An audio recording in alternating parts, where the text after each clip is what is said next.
Nous devons aider le continent africain. To live with us, the European dream. Good friend of Taiwan.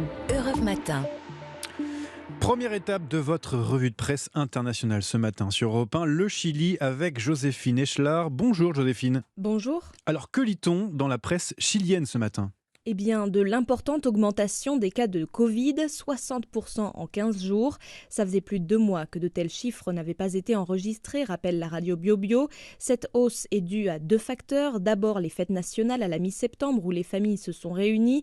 Et ensuite, début octobre, avec la fin des mesures sanitaires les plus strictes, comme le port du masque dans les espaces publics.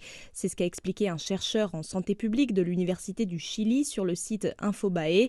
Face à cette crainte d'une nouvelle vague, plusieurs experts demandent le retour du masque obligatoire, surtout dans les transports en commun, raconte le quotidien La Tercera.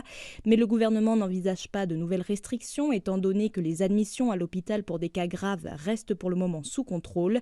Et ça, c'est notamment parce que le Chili est l'un des pays avec la meilleure couverture vaccinale au monde en ce qui concerne la Covid-19.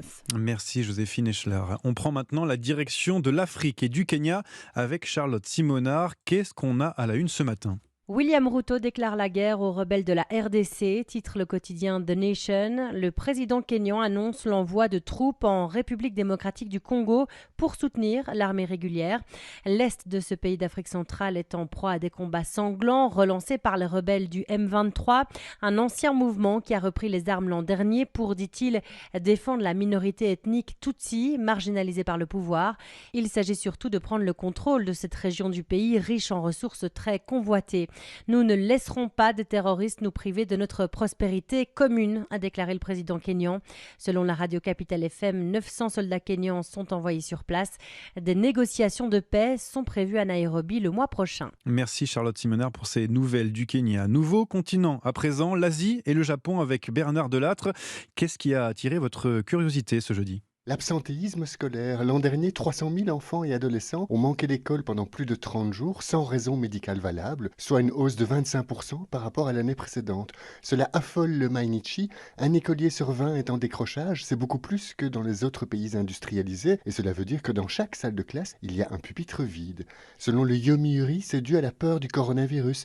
1,5 million d'enfants l'ayant contracté à l'école, des parents déduisent que l'éducation nationale a failli à sa mission de protection. Ils jugent donc plus prudent de faire la classe à la maison. Et puis, ajoute le Asahi, beaucoup d'enfants ne veulent plus aller à l'école par peur des violences. 600 000 cas de harcèlement y ont été recensés l'an dernier, en hausse de 19%, car stressés comme jamais en raison de l'épidémie, les enfants cherchent un exutoire à leur angoisse en martyrisant des souffres-douleurs. Merci Bernard Delattre et merci à nos correspondants pour cette revue de presse internationale.